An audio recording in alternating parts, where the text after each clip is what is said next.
नमस्कार, स्वागत है आपका ज्ञान वृक्ष के इस ऑनलाइन क्लास में। दोस्तों, पिछली क्लास में मैंने आप लोगों को बताया था परियोजना के बारे में, मल्टीपर्पस प्रोजेक्ट के बारे में। 24 परियोजनाओं को मैंने पढ़ाया था। अगर उतना परियोजना आप पढ़ लेते हैं तो आपसे एग्जाम में प्रश्न नहीं छूटेगा परियोजना से।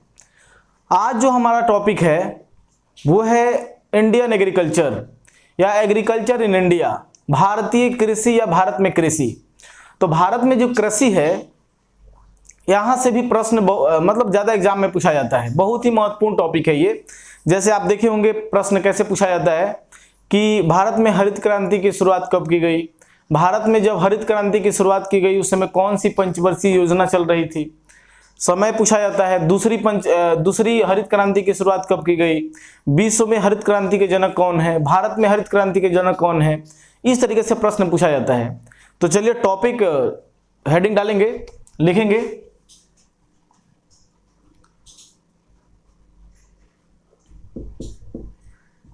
भारत में कृषि,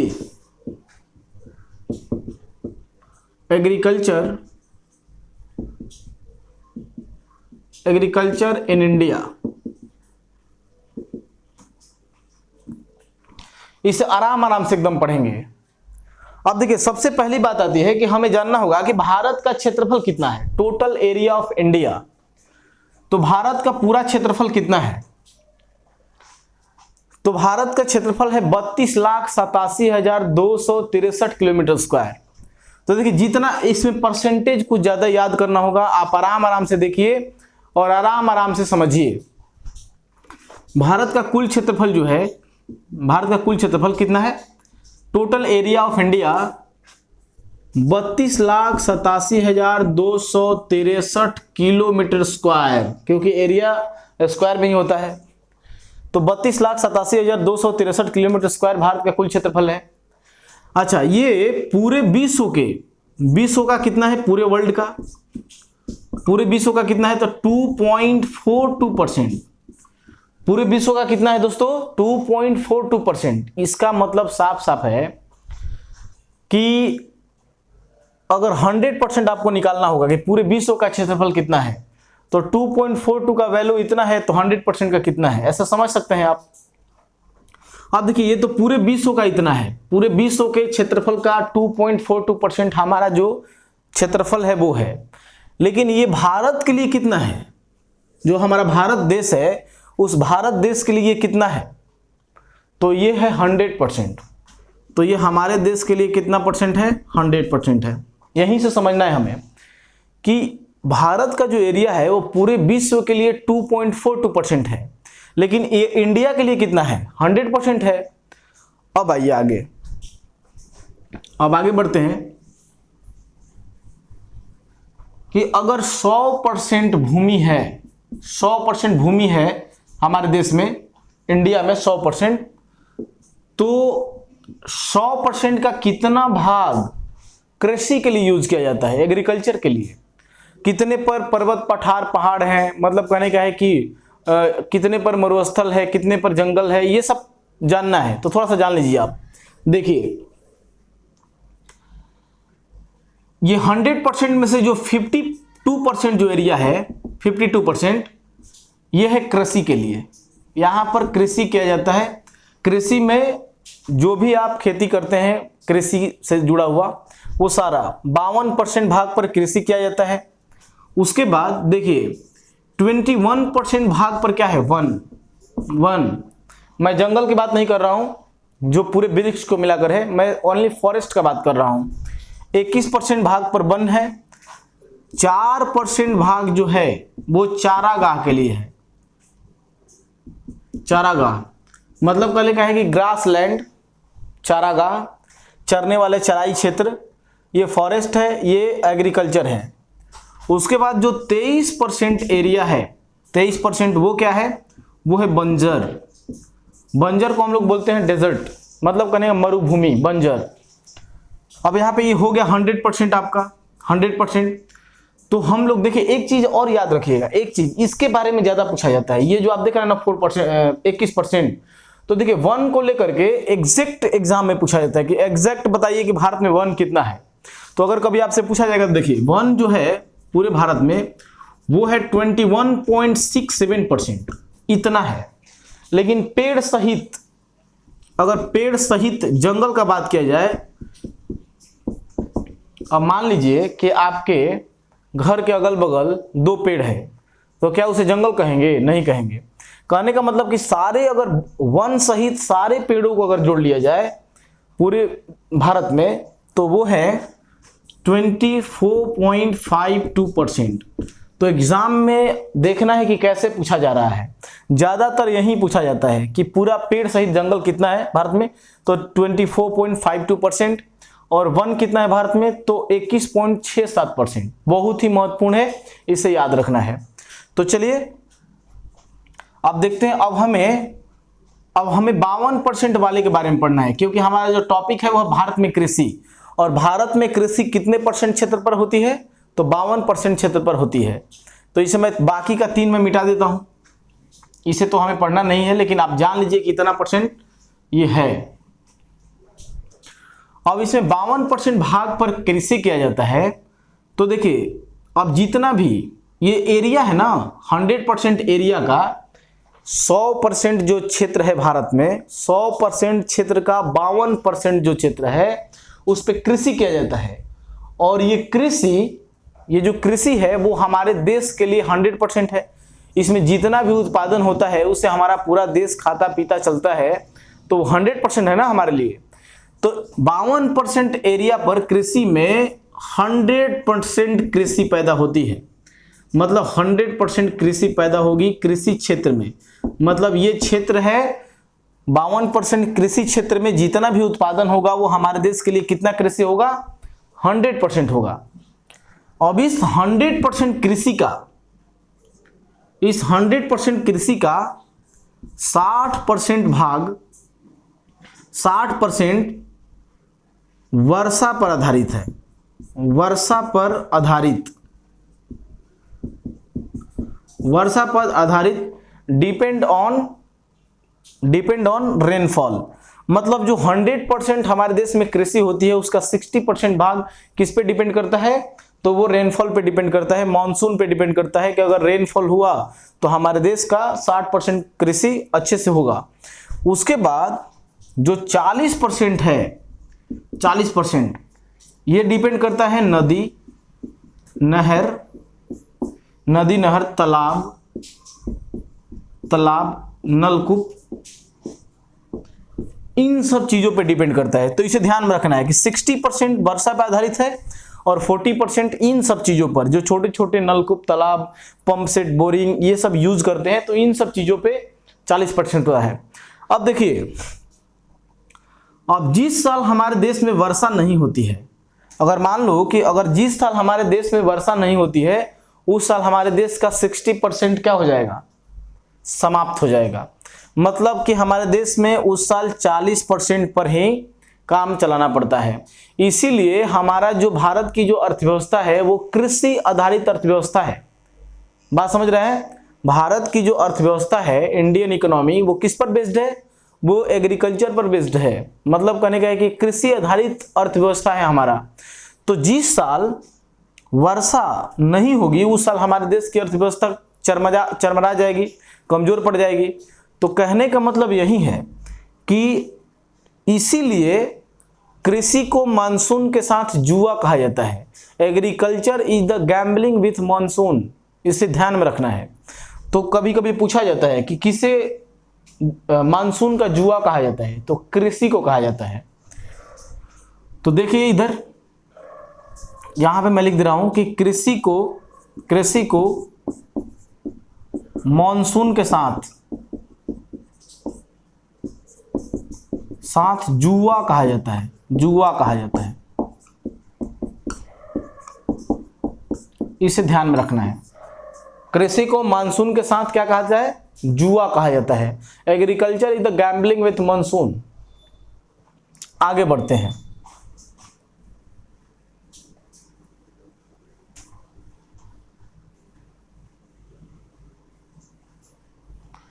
अब देखिए, हमारा जब देश आजाद हुआ, हमारा देश आजाद कब हुआ, 15 अगस्त 1947 को। तो उस समय हमारे देश की स्थिति क्या थी कृषि के मामले में? तो देखिए हमारे देश के पॉपुलेशन का मतलब जनसंख्या का 1/2 मतलब आधा, जनसंख्या का आधा भाग कृषि में लगा हुआ था, कृषि कार्य में। मतलब आधा भाग जनसंख्या का आधा भाग कृषि कार्य में, जो अभी भी लगा हुआ है। मतलब कि 70 साल के बाद भी हमारे देश में 1947 में जब हम आजाद हुए थे तो जितनी भी जनसंख्या थी उसका आधा भाग कृषि में लगा हुआ था। और अभी भी स्थिति यही है कि हमारे देश की आधे से अधिक जनसंख्या किस कार्य में लगी हुई है? कृषि कार्य में लगी हुई है। अब देखिए, अब इसमें हमारी जो अर्थव्यवस्था है, भारत की जो अर्थव्यवस्था है, भारतीय अर्थव्यवस्था,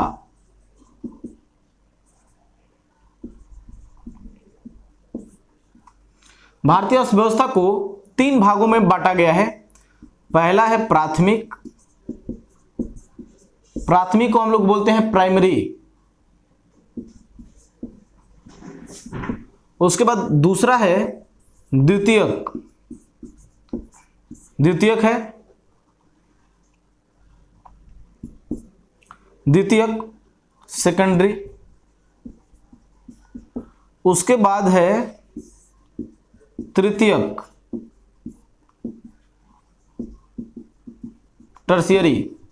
अब देखिए ये 3 जो क्षेत्र आप देख रहे हैं, इन तीनों में से पूछा जाता है कि कृषि को किस में रखा गया है।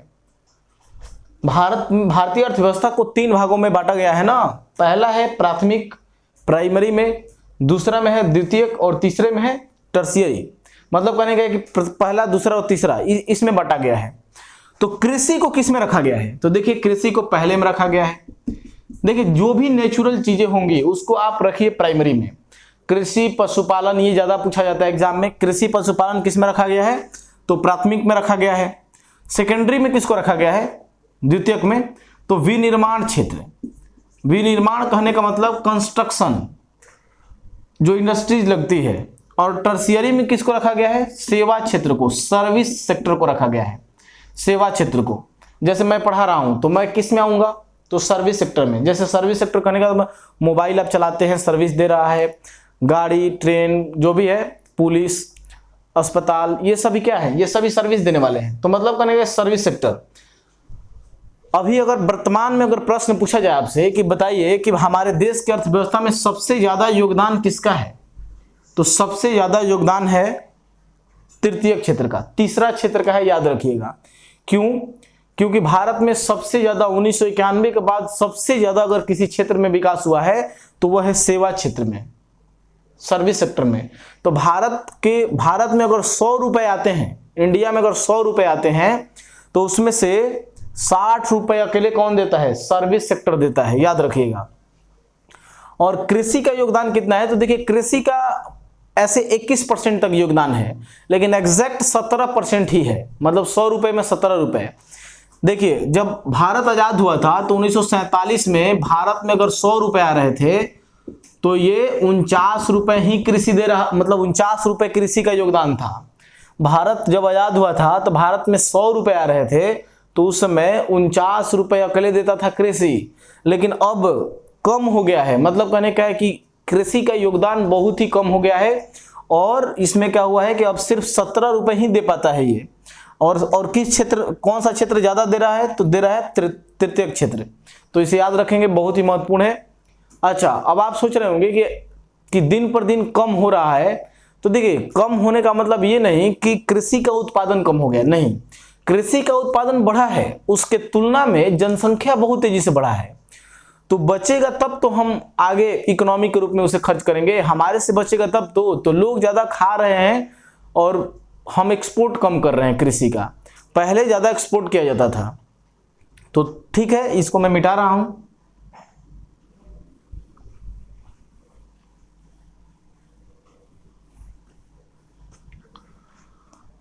अब देखिए भारत को कभी कभी प्रश्न पूछा जाता है कि भारत को कितने कृषि जलवायु क्षेत्रों में विभाजित किया गया है। भारत को कुल 15 कृषि जलवायु क्षेत्रों में विभाजित किया गया है।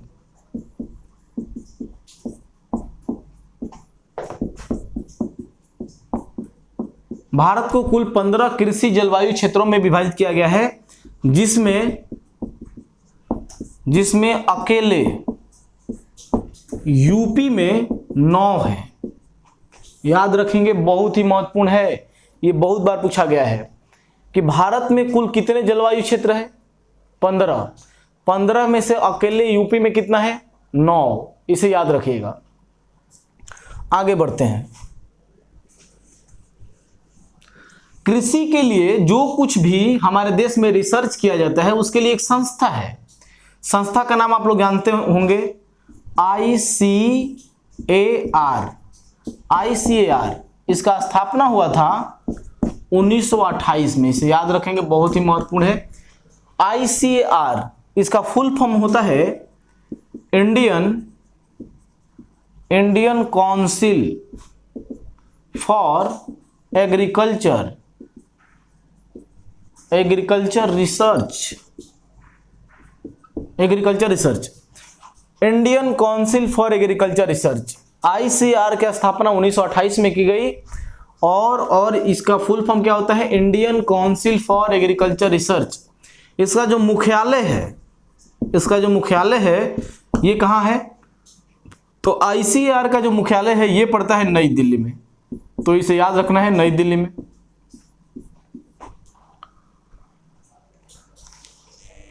इसका देखिए, इसका पहले मुख्यालय था पूसा, बिहार में। कहाँ था? पूसा, राजेंद्र प्रसाद के नाम से उसका राजेंद्र प्रसाद विश्वविद्यालय भी नाम है, कृषि विश्वविद्यालय। तो बाद में इसे वहां पे स्थापित कर दिया गया। आगे देखते हैं।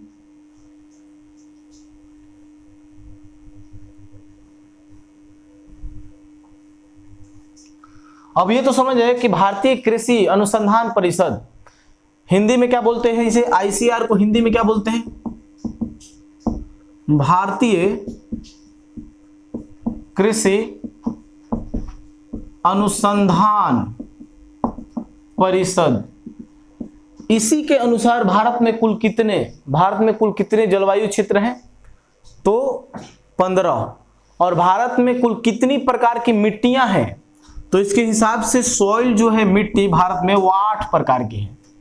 ये मैं आगे मिट्टी पढ़ाऊंगा, घबराने की जरूरत नहीं है, आगे मैं मिट्टी पढ़ाऊंगा। अभी याद रखिए कि सॉइल भारत में कितने प्रकार की है? 8 प्रकार की है। किसके द्वारा बताया गया है?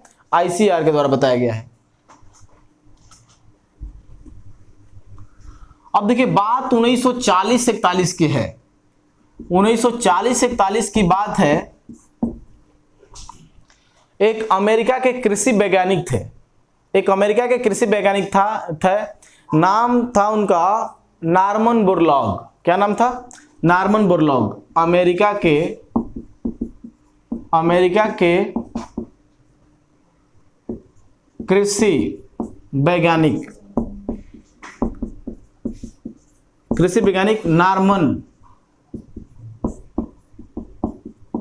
नॉर्मन बोरलॉग, ये नाम था इनका, नॉर्मन बोरलॉग। अमेरिका के कृषि वैज्ञानिक थे। इन्होंने विश्व में पहली बार कृषि के क्षेत्र में उत्पादन को बढ़ावा देने के लिए विश्व में पहली बार हरित क्रांति की शुरुआत की। तो विश्व में पहली बार ग्रीन रेवोल्यूशन की शुरुआत की, हरित क्रांति की शुरुआत की। कृषि के क्षेत्र में उत्पादन को बढ़ावा देने के लिए विश्व में हरित क्रांति की शुरुआत की। और ये जब हरित क्रांति की शुरुआत किया गया तो ये तो शुरुआत तो 1940-41 में ही की गई, लेकिन इसका सबसे ज्यादा प्रभाव जो है वो पड़ा 1960 में। 1960 के दशक में सर्वाधिक प्रभाव 1960 के दशक में पड़ा। इसे याद रखेंगे। और उसी समय भारत में भी इसका प्रभाव पड़ा, भारत ने भी यूज किया। देखिए इसमें होता क्या है, हरित क्रांति का मतलब ये नहीं कि ऐसे गए फसलों पर हाथ फेर दिए से तो फसल लहलहाने लगे। मतलब कहने का है कि देखिए उस समय HYV का यूज किया गया। HYV इसको बोलते हैं हाई यील्डिंग वेराइटी, मतलब बहुत ज्यादा उत्पादन करने वाला बीज का प्रयोग किया गया, हाई यील्डिंग वेराइटी। और उस समय फसलों को पानी का बड़ा दिक्कत होता था, पानी के लिए ड्रिप सिंचाई, और ड्रिप सिंचाई तो अब आई है, पानी धरती के अंदर से निकालने का सिस्टम जो था, पंप सेट, नए नए ट्रैक्टर वैक्टर से खेती करना, ये सब उस समय का मतलब एक समझिए कि उस समय का एक बहुत बड़ा कृषि में क्रांति था। तो इसके लिए उत्पादन में अचानक से वृद्धि हो गई। इसी का नाम दिया गया क्या? हरित क्रांति। इसे याद रखेंगे, इसी का नाम क्या दिया गया? हरित क्रांति दिया गया। अब आगे देखते हैं।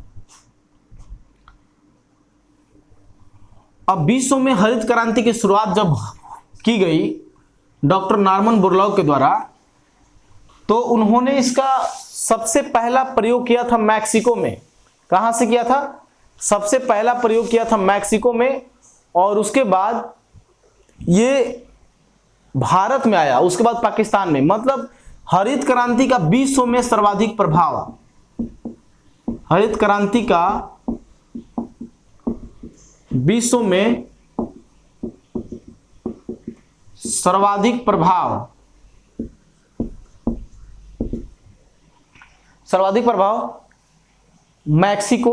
कहां पड़ा? मैक्सिको।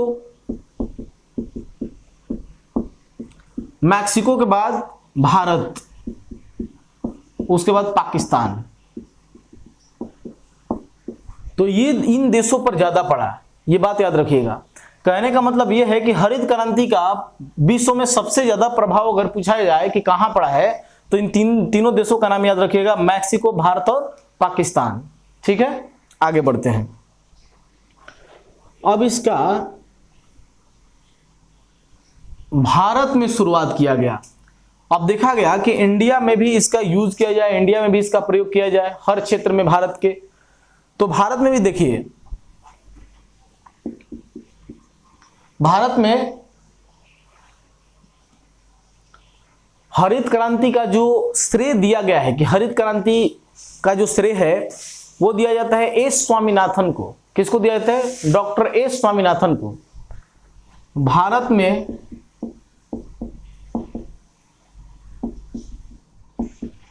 हरित क्रांति, भारत में हरित क्रांति के जनक, father of green revolution in India, doctor M S. Swaminathan. इसे याद रखेंगे, बहुत ही महत्वपूर्ण है, एग्जाम में कई बार पूछा गया है। भारत में हरित क्रांति की शुरुआत कहां से किया गया है? कौन किए थे? तो ये एस स्वामीनाथन थे, और शुरुआत इन्होंने किया था केरल से। याद रखेंगे, शुरुआत इन्होंने कहां से किया था? केरल से। भारत में हरित क्रांति का शुरुआत। अच्छा, हमारे देश के भी कृषि वैज्ञानिक है ये।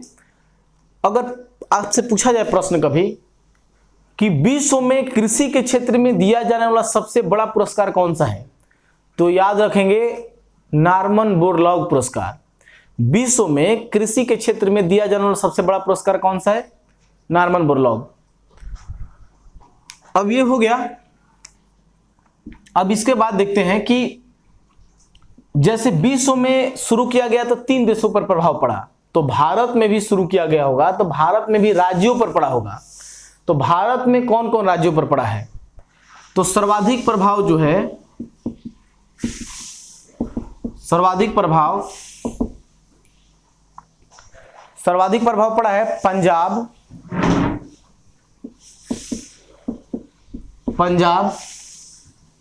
राजस्थान, पंजाब, राजस्थान,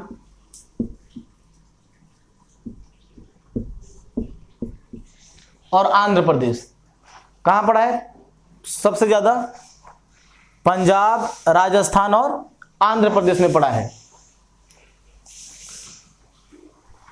अब देखिए, इसमें पंजाब, राजस्थान और आंध्र प्रदेश के अलावा और भी कुछ राज्यों में पड़ा है, लेकिन सबसे ज्यादा प्रभाव किसमें पड़ा है? इन्हीं तीनों में पड़ा है। इसके बाद देखिए,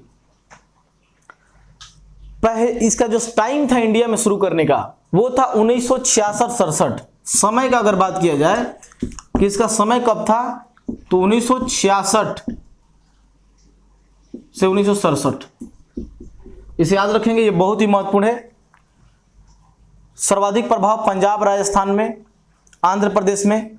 समय था 1966-67। इस समय कौन सी पंचवर्षीय योजना चल रही थी, कौन सा 5 ईयर प्लान था ये, तो ये तीसरी पंचवर्षीय योजना थी। पंचवर्षीय योजना याद रखेंगे। उस समय रोलिंग प्लान चल रहा था, 66 से 69 तक रोलिंग प्लान था। तो इस समय तीसरी पंचवर्षीय योजना की शुरुआत की गई। ठीक है, आगे बढ़ते हैं।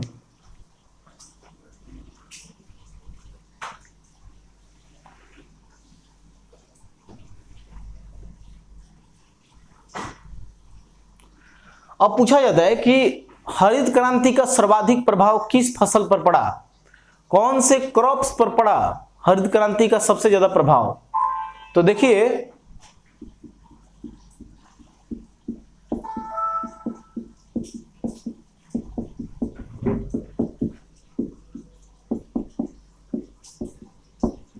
हरित क्रांति का सर्वाधिक प्रभाव पड़ा है गेहूं पर। कौन से फसल पर, गेहूं पर पड़ा है।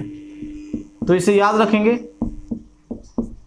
हरित क्रांति का सर्वाधिक प्रभाव व्हीट पर पड़ा है, गेहूं पर पड़ा है।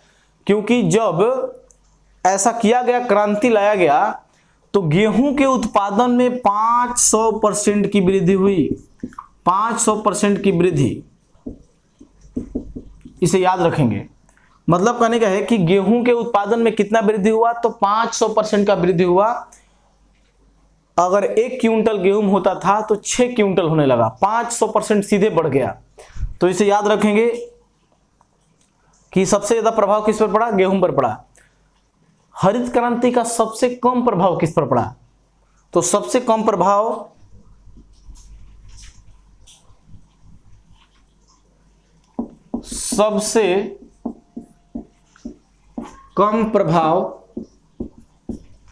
दाल पर पड़ा, दाल की फसल पर पड़ा। इसे याद रखेंगे, बहुत ही महत्वपूर्ण है।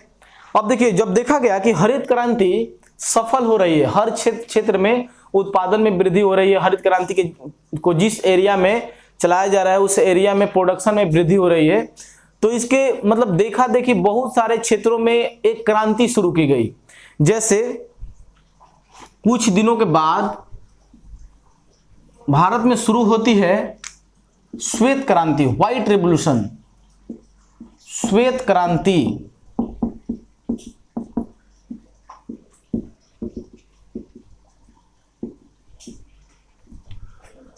श्वेत क्रांति की शुरुआत होती है भारत में। श्वेत क्रांति का संबंध किससे है,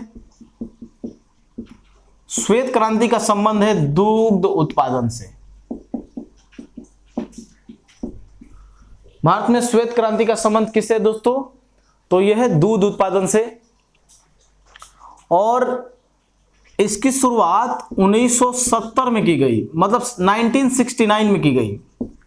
1969 में की गई, इसे याद रखना है, समय भी पूछा जाता है। और इसके जो जनक हैं, इनके जो जनक, श्वेत क्रांति का जनक किन्हें कहा जाता है, फादर ऑफ व्हाइट रेवोल्यूशन, तो ये कहा जाता है डॉक्टर वर्गीज कुरियन। इनका नाम याद रखिएगा। 1969 में की गई और इनके जनक हैं डॉक्टर वर्गीज कुरियन। बहुत ही महत्वपूर्ण है, इसे याद रखिएगा। ये वीवीआई है, बहुत बार एग्जाम में पूछा गया है। अब क्या है कि दूध के उत्पादन में बहुत ज्यादा बढ़ावा के लिए, बहुत ज्यादा बढ़ाने के लिए 1970 में ऑपरेशन फ्लड की शुरुआत की गई। ऑपरेशन फ्लड, इसे याद रखेंगे। ये ईस्वी इसका कई बार एग्जाम में पूछा गया है। ऑपरेशन फ्लड की शुरुआत की गई। मतलब देखिए, जो श्वेत क्रांति है इसका संबंध दूध उत्पादन से है, 1969 में की गई। जनक इसके हैं डॉक्टर वर्गीज कुरियन, और 1970 में ऑपरेशन फ्लड की शुरुआत की गई। ये इस भी याद रखिएगा, ये एग्जाम में पूछा जाता है। तो अब मैं कुछ क्रांतियों के बारे में बता दे रहा हूं, जो क्रांति एग्जाम में बार बार पूछा जाता है कि इस क्रांति का संबंध किससे है। क्योंकि अब कृषि और इसके क्षेत्र में जब वृद्धि हो गया तो अब देखा गया कि और भी क्रांति चलाया जाए ताकि हर क्षेत्र में वृद्धि हो। तो कुछ क्रांतियों के बारे में मैं बता दे रहा हूं, आप ध्यान से देखेंगे इसे।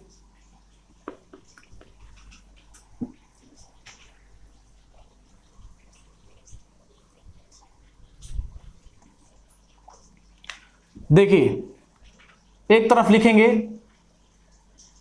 क्रांतियां, एक तरफ लिखेंगे क्रांतियां और दूसरे तरफ लिखेंगे संबंधित क्षेत्र। संबंधित क्षेत्र मतलब एक तरफ लिखेंगे रेवोल्यूशंस और दूसरे तरफ लिखेंगे रिलेटेड एरियाज या रिलेटेड जोन या रिलेटेड फील्ड, ऐसे लिख लेंगे। तो क्रांतियां और संबंधित क्षेत्र। अब जैसे पूछा जाए कि सुनहरी क्रांति, गोल्डन रेवोल्यूशन का संबंध किससे है, तो देखिए सुनहरी क्रांति, अगर इंग्लिश में वर्ड लिख नहीं रहा हूं तो उसको बोल दे रहा हूं, आप समझ जाते होंगे। सुनहरी क्रांति, सुनहरी क्रांति का संबंध किससे है? सुनहरी क्रांति को बोलते हैं गोल्डन रेवोल्यूशन। इसका संबंध है फ्रूट प्रोडक्शन से, फल उत्पादन। तो ये हो जाएगा आपका फल उत्पादन, याद रखना है, बहुत ही महत्वपूर्ण है। मतलब एक क्रांति चलाई गई जिस क्रांति का नाम है सुनहरी क्रांति और इसका संबंध किससे है? फल उत्पादन से है। दूसरी क्रांति है कृष्ण क्रांति, या इसे काली क्रांति भी कहा जाता है। कृष्ण क्रांति, कृष्ण क्रांति को हम लोग बोलते हैं ब्लैक रेवोल्यूशन। ब्लैक रेवोल्यूशन का संबंध किससे है? कृष्ण कहिए चाहे काली कहिए, कभी कभी एग्जाम में काली क्रांति भी पूछ दिया जाता है। तो कृष्ण क्रांति या काली क्रांति का संबंध किससे है? तो यह है पेट्रोलियम उत्पादन,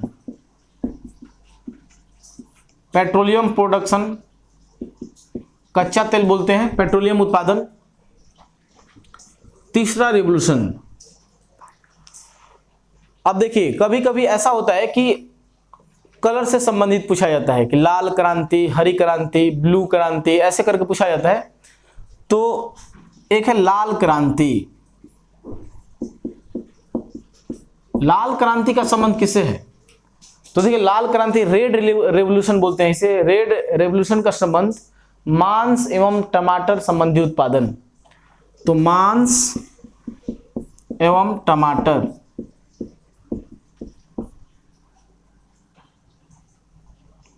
या यहां पर आप आगे देखेंगे 4 नंबर, चौथा नंबर है नीली क्रांति। नीली क्रांति को बोलते हैं ब्लू रेवोल्यूशन। नीली क्रांति को क्या बोलते हैं? Blue revolution. नीली क्रांति का संबंध किससे है? मछली उत्पादन, मछली उत्पादन, इसे याद रखेंगे, नीली क्रांति। पांचवा है आपका, पांचवा है नीली हो गया, लाल हो गया, उसके बाद है गुलाबी क्रांति। गुलाबी क्रांति, तो गुलाबी क्रांति का संबंध किससे है? गुलाबी क्रांति को हम लोग बोलते हैं पिंक रेवोल्यूशन। तो पिंक रेवोल्यूशन का संबंध किससे है दोस्तों? तो यह है झींगा मछली उत्पादन, झींगा मछली उत्पादन। अच्छा, यहां थोड़ा सा देख लेंगे कि गुलाबी में झींगा मछली उत्पादन भी आता है और प्याज उत्पादन भी आता है। प्याज भी कभी कभी एग्जाम में पूछा जाता है, तो यह भी याद रखना है। अगर पिंक रेवोल्यूशन पूछेगा तो प्याज उत्पादन और झींगा मछली उत्पादन याद रखना है। आगे बढ़ते हैं, अगला देखते हैं 6 नंबर के लिए, 6 नंबर क्रांति। तो छठा क्रांति है हमारा पीली क्रांति। पीली क्रांति को क्या बोलते हैं? Yellow revolution. तो पीली क्रांति का संबंध किससे है? पीली क्रांति का संबंध है तिलहन उत्पादन। तिलहन कहने का मतलब तेल नहीं, ऑयल सीड्स प्रोडक्शन, तिलहन उत्पादन, मतलब जैसे मूंगफली से मतलब जिससे तेल निकलता है उन बीजों का उत्पादन करना। तो इसके लिए क्रांति चलाई गई, जिसका नाम क्या रखा गया, पीली क्रांति। उसके बाद है लिखेंगे उसका नाम है बादामी क्रांति। बादामी क्रांति, बादामी क्रांति एलमंड्स रेवोल्यूशन बोलते हैं बादामी क्रांति।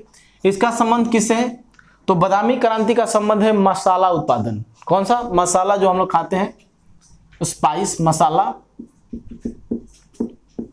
मसाला उत्पादन। उसके बाद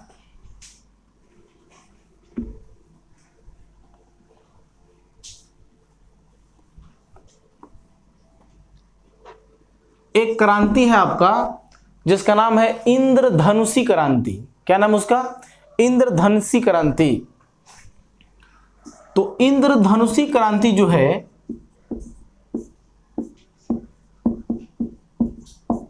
यह है सभी क्रांतियों का मेल, सभी क्रांतियों को एक साथ जोड़ के एक बार चलाया गया, उसका नाम दिया गया, क्या नाम दिया गया, इंद्रधनुषी क्रांति, मतलब वो रेवोल्यूशन। तो ये सभी क्रांतियों का मेल है, joint of all revolutions. 9 number है अमृत क्रांति। अमृत क्रांति का संबंध किससे दोस्तों, बहुत ही महत्वपूर्ण है अमृत क्रांति। अमृत क्रांति है नदी जोड़ो परियोजना। अमृत को अमृत ही बोलते हैं, नदी जोड़ो परियोजना, जॉइंट रिवर प्रोजेक्ट। तो यह है नदी जोड़ो परियोजना। तो ये सब याद रखेंगे आप, इतना पूछा जाता है एग्जाम में। नदी जोड़ो परियोजना, आपको हरित क्रांति बता दिया हूं मैं, कृषि से संबंधित है। श्वेत क्रांति बता दिया हूं, दूध उत्पादन से संबंधित है। तो बस इतना याद रखते हैं तो इतना ठीक है, इतना एग्जाम में आता है, तो इसको आराम से पढ़ लीजिएगा। और ये इसमें ज़्यादातर आपको याद होगा, लाल कह दे, पीला कह दे, नीला कह दे, हरा कह दे, ये सब तो आप जानते ही हैं। तो चलिए ठीक है, आगे बढ़ते हैं। अब ये क्रांतियां हो गई, क्रांतियों का उत्पादन। अब प्रश्न पूछा जाता है कि भारत में दूसरी बार हरित क्रांति की शुरुआत कब की गई। भारत में पहली बार हरित क्रांति की शुरुआत तो की गई थी कब, 1966-67 में। भारत में दूसरी बार हरित क्रांति की शुरुआत, भारत में दूसरी हरित क्रांति की शुरुआत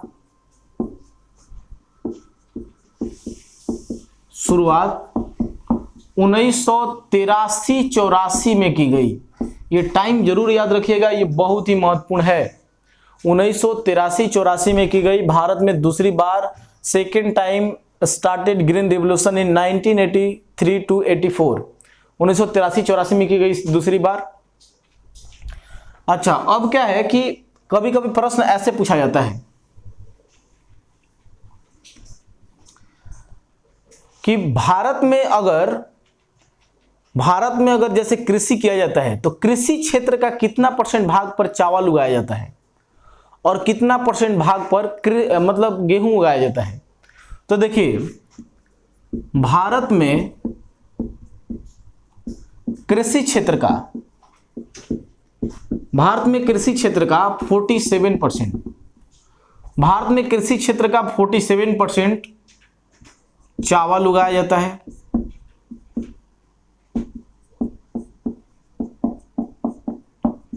मतलब जो राइस का प्रोडक्शन होता है, चावल का उत्पादन, वो जितना कृषि का क्षेत्र है उसका कितना % होता है, तो वो होता है 47%। अगर प्योर लीजिएगा एकदम शुद्ध तो 43%, लेकिन एग्जाम में ही पूछा जाता है 47%। और कृषि क्षेत्र का 15% भाग पर क्या उगाया जाता है, गेहूं उगाया जाता है। गेहूं, तो इसे याद रखना है, बहुत ही महत्वपूर्ण है। व्हीट प्रोडक्शन कितने % एरिया पर किया जाता है, 50% एरिया पर किया जाता है। इतनी बात आपको याद रखना है। अच्छा, अब बात यहां पर एक आती है कि विश्व में सबसे ज्यादा राइस का प्रोडक्शन कौन करता है? विश्व में सबसे ज्यादा चावल का उत्पादन कौन सा देश करता है? तो देखिए, विश्व में सबसे ज्यादा चावल का उत्पादन करता है चाइना। विश्व में सर्वाधिक चावल।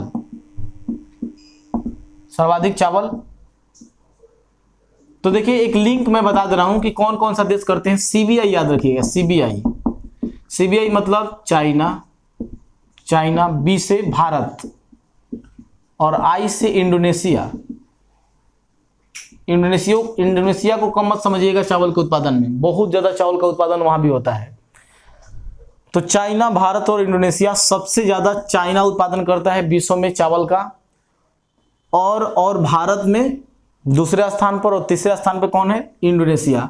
लेकिन अगर प्रश्न पूछ देगा कि चावल जो कृषि है, चावल कृषि का सर्वाधिक क्षेत्र किस देश में है, मतलब बोया जाता है ज्यादा क्षेत्र में किस देश में? तो भारत में। देखिए, भारत में बोया ज्यादा क्षेत्र पे जाता है, लेकिन कहने का मतलब कि सुविधा कम होने के कारण, जैसे सिंचाई सुविधा, इन सब चीजों का प्रोडक्शन ज्यादा नहीं हो पाता है। चाइना हमसे कम क्षेत्र में खेती करता है, लेकिन वहां पे प्रोडक्शन ज्यादा हो जाता है, इसीलिए विश्व में चावल का उत्पादन सबसे ज्यादा चाइना करता है। और एरिया अगर पूछा जाए कि जो एग्रीकल्चरल एरिया है राइस का, चावल का, वो सबसे ज्यादा कहां है? तो वो है इंडिया में। याद रखेंगे। आगे बढ़ते हैं। गेहूं के उत्पादन में भी चाइना, भारत है। चाइना पहले स्थान पे, दूसरा भारत। आगे बढ़ते हैं, आगे देखेंगे। चाइना हो गया। अब है कि कभी कभी कृषि का प्रकार पूछा जाता है कि कृषि कितने प्रकार की होती है। तो देखिए, कृषि का जो प्रकार है, type of crop, type of agriculture, कृषि का प्रकार। तो कृषि का जो टाइप है ना, टाइप ऑफ एग्रीकल्चर, इसका मैं कुछ टाइप बता दे रहा हूं जिसको आप ध्यान में रखिएगा, ये पूछा जाता है। जैसे एक होता है शिफ्टिंग एग्रीकल्चर, झूम कृषि होता है, झूम कृषि। तो झूम कृषि को हम लोग बोलते हैं स्थानांतरित कृषि, झूम कृषि कहिए, या इसे कहा जाता है स्थानांतरित कृषि। देखिए, स्थानांतरित कृषि कहने का मतलब कि शिफ्टिंग एग्रीकल्चर या शिफ्टिंग फार्मिंग कहा जाता है, एक खेती का प्रकार है। जैसे ये आपको ज्यादातर उत्तर भारत के क्षेत्रों में देखने को मिलेगा। ये एरिया पूछा जाता है कि एरिया कौन से एरिया में उगाया जाता है। शिफ्टिंग फार्मिंग कहाँ होता है? तो ये एरिया उत्तर पूर्व भारत में होता है। उत्तर पूर्व भारत में, जैसे आपका असम, नागालैंड, उन सभी एरिया में होता है। इसे ध्यान में रखना है। कई बार प्रश्न पूछा गया है कि भारत में झूम कृषि सर्वाधिक कहां की जाती है? तो उत्तर पूर्व भारत में, नॉर्थ ईस्ट का जो हमारा इंडिया है उस एरिया में होता है। और इसमें किया क्या जाता है कि जैसे देखिए, जैसे आदिवासी लोग ज्यादा इस खेती को करते हैं। जैसे मान लो ये जंगल है, जंगल का एक हिस्सा है, यहाँ पर आदिवासी लोग आए और इस पेड़ को, यहाँ पर जो पेड़ लगा है उसको काट दिए और काट करके खेती किए, और खेती करने के बाद इसको जला दिए। तो ये कुछ दिनों के लिए, मतलब कहने का लगातार 10 साल यहाँ पर खेती किए। 10 साल खेती करने के बाद इसका जो पावर था, प्रोडक्शन पावर, उर्वर क्षमता, वो खत्म हो गया। तो ये फिर दूसरे जगह के जंगल को काटेंगे। यहाँ के जंगल को काट देते हैं, यहाँ इस एरिया के जंगल को, और इसको काट के बाद, मतलब यहाँ से काट देते हैं, तो फिर यहाँ पर 10 साल तक, 15 साल तक खेती करते हैं। उसके बाद ये इसका भी प्रोडक्शन पावर खत्म हो जाता है, फिर दूसरे जगह चले जाते हैं। जैसे यहाँ आ गए तो यहाँ आ जाते हैं। अब क्या होता है कि यहाँ भी 8-10 साल खेती करते हैं, तो इसका भी प्रोडक्शन पावर खत्म हो जाता है, तो फिर अब यहाँ से यहाँ शिफ्ट कर जाते हैं। मतलब इसी को क्या कहा जाता है? शिफ्टिंग फार्मिंग कहा जाता है, मतलब स्थानांतरित कृषि या झूम कृषि के नाम से जाना जाता है। तो इसे अलग अलग देशों में, झूम कृषि को अलग अलग देशों में अलग अलग नाम से जाना जाता है। समझ गए? आगे देखिए,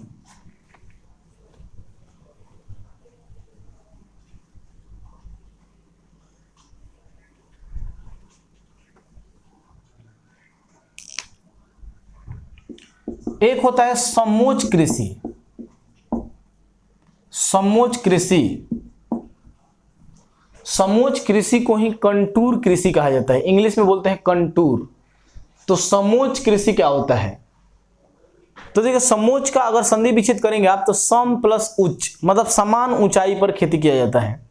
देखिए समोच्च कृषि जो है वो सर्वाधिक पहाड़ी क्षेत्रों में, इसका स्थान अगर पूछा जाए कि ये कृषि जो है कंटूर फार्मिंग कहाँ की जाती है, तो ये इसका स्थान होगा पहाड़ी क्षेत्रों में। इस खेती को किया जाता है पहाड़ी क्षेत्रों में। अच्छा, बहुत ही महत्वपूर्ण, इसे ध्यान में रखना है। समोच्च कृषि किया जाता है, इसका स्थान है पहाड़ी क्षेत्रों में। और पहाड़ी क्षेत्रों में देखिए, जैसे मान लीजिए कि ये एक पहाड़ी है, पर्वत है, यहां पर खेती कैसे करेंगे आप? जो भी वर्षा होगा वहां पर पानी रुकेगा ही नहीं, सीधे चला जाएगा नीचे। तो वहां के जो लोग होते हैं वो क्या करते हैं कि इसे सीढ़ी नुमा बना देते हैं, सीढ़ी के आकार का इस तरीके से बना देते हैं, काट करके इस तरीके से बना देते हैं, इस तरीके से बना देते हैं। अब क्या होता है कि इस पे फसल उगाते हैं तो पानी धीरे धीरे धीरे धीरे इसको सिंचाई करते हुए निकलता है। तो ये कृषि का प्रकार है, ये भी एक कृषि का प्रकार है। उसके बाद गहन कृषि होती है, व्यापक कृषि होती है। जैसे ये समझ गए आप लोग, इस पे मतलब इसमें समोच्च कृषि में आपका जो खेती होता है वो होता है चाय, कॉफी, इन सब चीजों का होता है। तो इसे ध्यान में रखना है। समोच्च कृषि में चाय और कॉफी का खेती किया जाता है, मसालों का भी खेती किया जाता है। एक होता है गहन कृषि या गहन खेती बोल सकते हैं, उसको बोलते हैं टाइप ऑफ फार्मिंग का जो प्रकार है वो होता है डेंसर टाइप का। जैसे एरिया जो होगा वो कम होगा और लोग मतलब वहां पे कम एरिया में ज्यादा प्रोडक्शन होगा। जैसे आप पंजाब की तरफ चले जाइए तो उत्पादन भी वहां ज्यादा होता है। तो आज मैं इतना ही छोड़ दे रहा हूं, आगे का जो क्लास है वहां पर हम लोग पढ़ेंगे व्यापक कृषि के बारे में, उसके बाद गहन कृषि के बारे में, उसके बाद कुछ फसल के प्रकार होते हैं, उन फसलों के प्रकार के भी बारे में पढ़ेंगे। तो ये हमारा खेती का प्रकार था कि ये कृषि का प्रकार था, खेती का प्रकार की खेती किस किस तरीके से होता है। तो 2 टाइप और बचा हुआ है। और बाकी के जो फसल का प्रकार है जैसे खरीफ फसल, रबी फसल, और उसके बाद होता है जायद फसल, तो इन सब चीज़ों के बारे में हम लोग पढ़ेंगे। तो मिलते हैं नेक्स्ट वीडियो में, तब तक के लिए बाय।